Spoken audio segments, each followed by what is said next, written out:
Hi guys, welcome back to my channel. This is Mrs. G.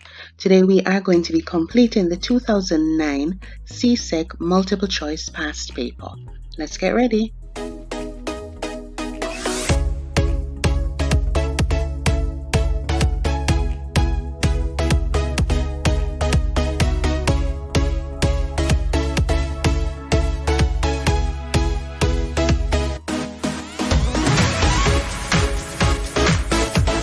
We're picking up from number 31. Deposition by river usually occurs when, so deposition would have been when the materials of the river are laid down at an area, so that would mean that the speed of the river would need to decrease. Velocity means speed, so A, velocity increases, B, velocity decreases, C, volume increases, D, width decreases. So our answer for number 31 would have been letter B. Number 32. A method of river transport is attrition, corrosion, hydraulic action, and solution. For 32, it would have been solution, where the materials are dissolved in the water and carried. 33. Potholes will tend to form on the bed of a river if the river has A, a high volume and flows over a gentle gradient, B, a high volume and flows over a steep gradient, C, a low volume, D, low volume. So the potholes will occur when the amount of water inside the channel is a lot. So that needs to have a high volume. It is with this high volume where the smaller stones or pebbles are able to wear out the base of the river so that the potholes can be formed.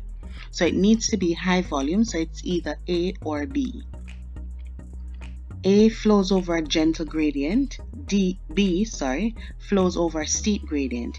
If you have a high volume of water that is flowing over a steep gradient, it would give you a waterfall.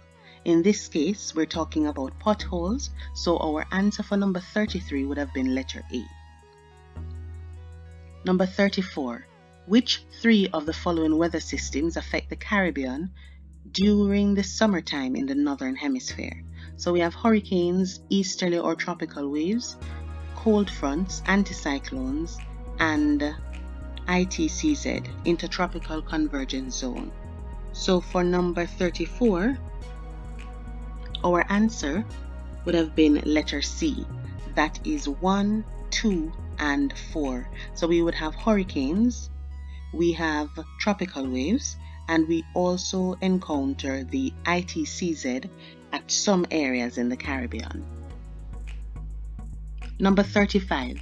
As one climbs a mountain, the surrounding temperature decreases. So the higher you go, the cooler it gets, so the temperature would gradually decrease. So our answer for number 35 is letter A. 36. Which of the following statements about soil is generally true? A, the depth increases as moisture content increases. B, the fertility increases as the humus content increases. That is correct. C, acidity increases as the humus content decreases. Or D, the acidity increases as the moisture content decreases. So for 36, our answer would have been letter B. 37. Which of the following are ways by which natural vegetation adapts to climatic conditions?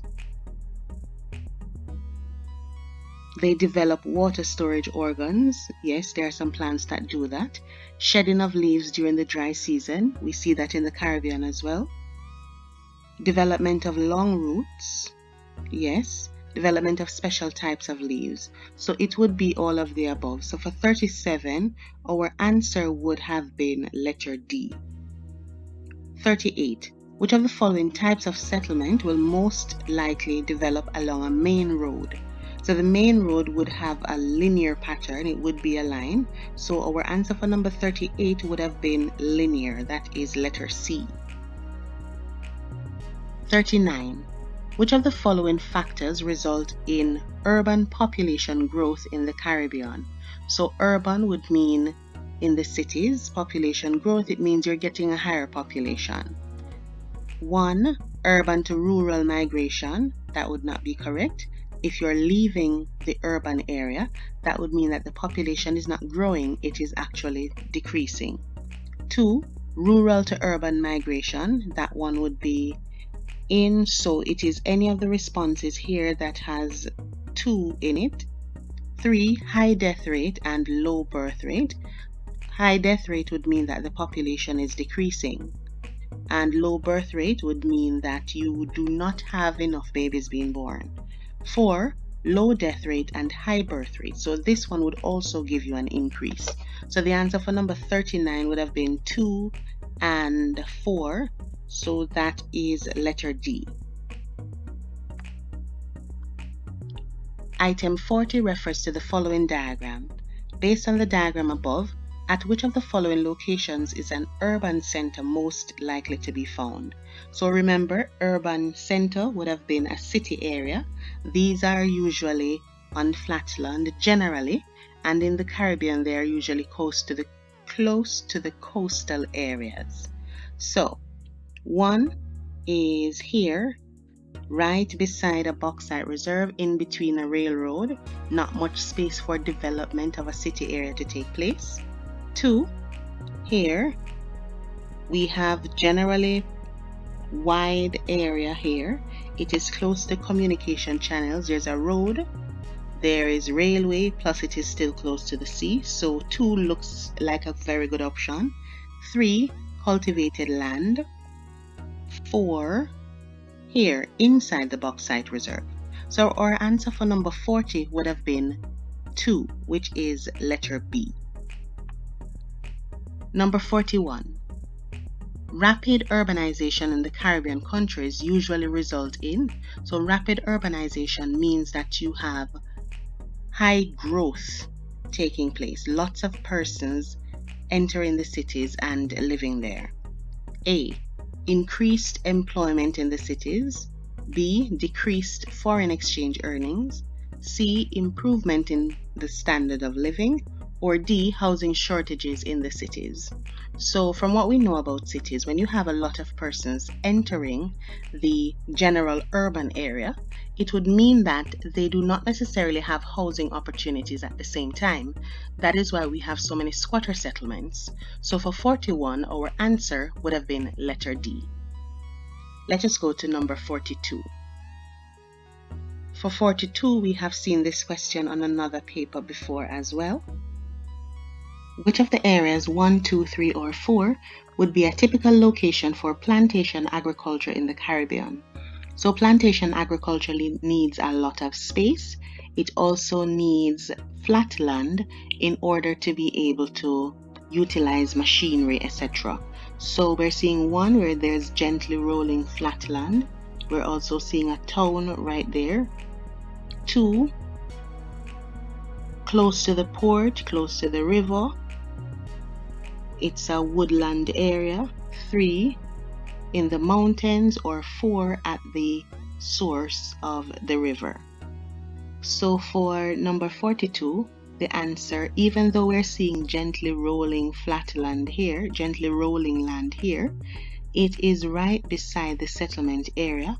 So the answer for this one looks like number 1, but I am thinking that for the location of the plantation agriculture, we may want to utilize this area here where the woodland is. Since it is so close to the river, it can be used for irrigation purposes. It is also close to the sea and the port, where it is accessible to transportation of the agricultural produce. And this area is suggesting that it is fertile based on the woodland that is there. So for number 42, our answer would have been 2. That is letter B. 43. The most likely location for a hotel in the Caribbean is at A, 1, settlement here, Port Albert, close to Port Albert in the woodland area, mountains, or at the beach area. So for the Caribbean, 43, that would have been letter D. 44. Which of the following has not resulted from the setting up of secondary industries in the Caribbean? 44. Which of the following has not resulted from the setting up of secondary industries in the Caribbean? A. Increased external markets. B. Increased employment opportunities. C. Reduction in cost of living. D. Reduction in the importation of some consumer goods. So, which one would not result from the setting up of secondary industries? That would have been letter C. Reduction in the cost of living. 45. Which of the following are methods used by Caribbean governments to improve farming in the region?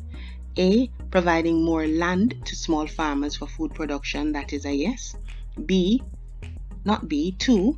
Providing loan for the purchase of fertilizers and machinery. Yes. 3. Encouraging food production, processing to supply the local and regional market. And 4. Exposing the farmers to improved methods of farming. So all of these, it would be all of the above. So that would be letter D, 1, 2, 3, and 4. Number 46. Which of the following best explain why peasant farmers in the Caribbean grow a variety of crops? 1. To reduce losses caused by pest and disease. 2. To maximize the use of small areas of land. 3. Those two are correct so far. 3. To ensure steady income all year round. That is correct as well. 4. To produce only for the export market. So the fact that it says peasant farmers, they do not grow their crops for the export market. So the answer would have been 1, 2, and 3 only. So that would have been letter B. Number 47. Which of the following statements is true of peasant farming? A. Individual farms are small. That is correct. B. Yields per farmer are generally high. No. Large amounts of fertilizers are used. No. Crop cultivation is not as important as animal rearing. So our answer for number 47 would have been letter A. Individual farms are small. Number 48. Which of the following features is most typical of commercial arable farming as practiced in the prairies of Canada? So we know as well that this is an older paper because with the revised syllabus, we are no longer required to study wheat farming on the prairies of Canada. So for 48, large labor force. B, multi-crop system. C, intensive mechanization. And D, small acreage. So which of the following is most typical arable farming? It would have been C, intensive mechanization. Number 49. Which of the following best explain why the prairie environment is well suited to commercial arable farming? 1. Flat or gently undulating land. 2. Deep rich soil. 3. Cold, dry winters. 4. Accessibility to markets. So 1 would have been correct here, flat or gently undulating land, deep rich soil as well, and accessibility to markets. So that is 1, 2, and 4. So for 49, our answer would have been letter B. 50. Which of the statements below may explain why some areas in the Caribbean territories are sparsely settled? Sparse settlement would mean that you have a limited amount of persons living in those areas. 1. They are hilly and forested. Yes. 2. They have no mineral resources. 3. Transport links are generally poor. All of these are correct. So that would have been 1, 2, and 3. Letter D would have been the answer for number 50. Number 51. Which of the following statements are true of most capital cities in the Caribbean? 1. They are usually ports and transportation centers. Yes. 2. They serve as financial centers. Yes as well. 3. Their populations are failing due to migration. So for 51, it would have been 1 and 2 only. So our answer for 51 would have been letter A. 52. Which of the following is most likely to cause damage to coral reef in the Caribbean? Oxygen, sunlight, warm water, or muddy water? For number 52, our answer would have been letter D, muddy water. as coral reef need clear, clean water in order to survive. Number 53. Water pollution is most likely to present a major problem at W, X, Y, or Z. So let's look at them. W is over here. We have a swampy area. X is at the coconut area here. Y would have been right at the mouth of the river. And Z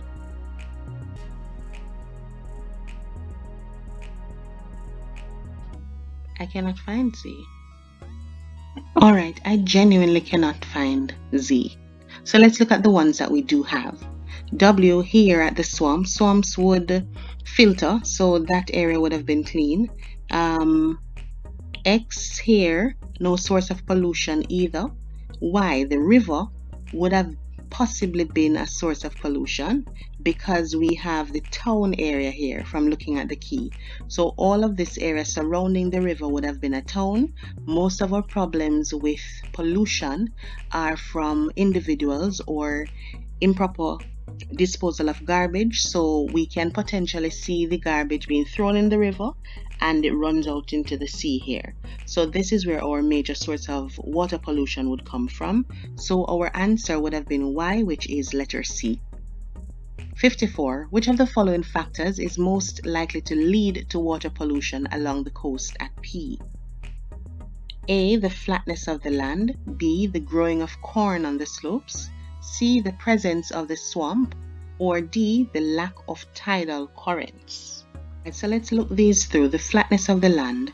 Flat land in this area does not necessarily lead to water pollution. B, the growing of corn on the slopes. So we have gentle slopes here.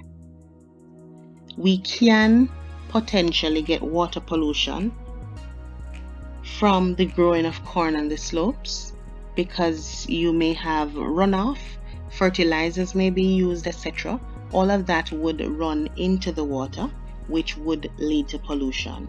C, the presence of the swamp. Swamp does not give any form of water pollution on its own. And D, the lack of tidal currents. So our answer for number 54 would have been B, the growing of corn on the slopes. 55. Item 55 refers to the diagram below. In the diagram, X represents A, transpiration, B, precipitation, C, percolation, or D, evaporation. So this is X here. Transpiration would have been going up. Precipitation would have been here at the rainfall. Percolation is the seeping down of the water. So our answer for number 55 would have been C, for percolation. 56. Which of the following sequences usually occur where soil erosion is a problem? Increased runoff, decreased infiltration, deforestation, or soil erosion. So the deforestation would need to happen before, which would end up causing the increased runoff. So let us look for one that has deforestation first. That's B and C. Deforestation, decreased infiltration, that's the amount of water that actually goes inside the soil.